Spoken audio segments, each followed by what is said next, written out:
It's the new season and I'm going to be walking to every Premier League club in London on Don Robbie's football march to raise awareness and money for Prostate Cancer UK.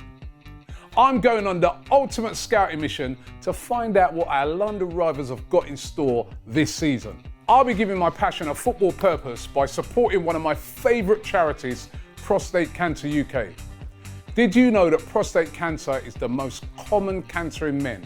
1 in 4 black men will get prostate cancer, and that's double the risk of white men. Don Robbie's football march is about raising funds to find better tests and treatments to save men's lives. So how can you help?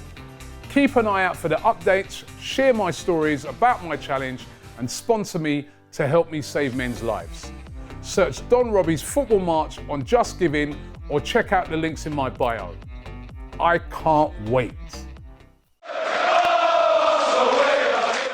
Hi, welcome to AFTV. I've got Frankie with me. We've just been by Leverkusen 4-1 at the Emirates. Can you smell that? I can smell it. It's back. The victory smells back, Cecil.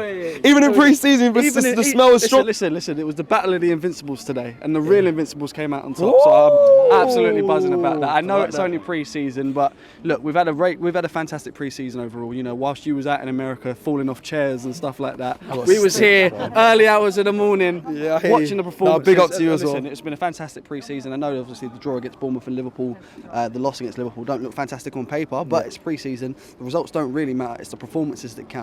And my God, have we seen some performances this pre-season. So I'm really looking forward to the season ahead. What players stood out for you from the pre-season and today's performance? So over the pre-season overall, I think you've got to be looking at the 2 youngsters in particular, in Ethan Nwaneri and Miles Lewis-Skelly. Do you have to see them in the squad? Because I feel like this is the point I was going to make. I think Arteta has been criticised a lot for the lack of youth players that he's brought through. I think the combined total was about 13 minutes of Premier League football last season from teenagers in the team. Where you look at Manchester United, I think they had 4,000 odd minutes or something like that.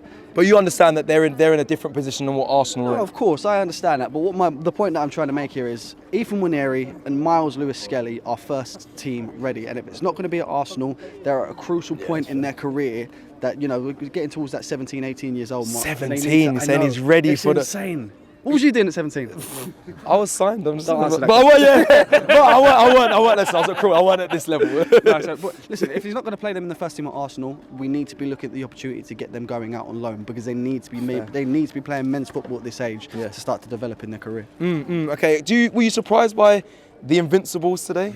They're Invincibles. Well, I can't lie. I can't say I'd seen much of them throughout the season. Obviously, full credit for them to doing that. Especially in a league with Bayern Munich, who are one of Europe's giants, to go unbeaten in the season. Trust me, we know how hard it can be. Amen. So but I understand at the same time it's not the same Bayern Leverkusen. It's obviously a pre-season side. There was a few players that they had missing from the side, notably Grimaldo and stuff like that.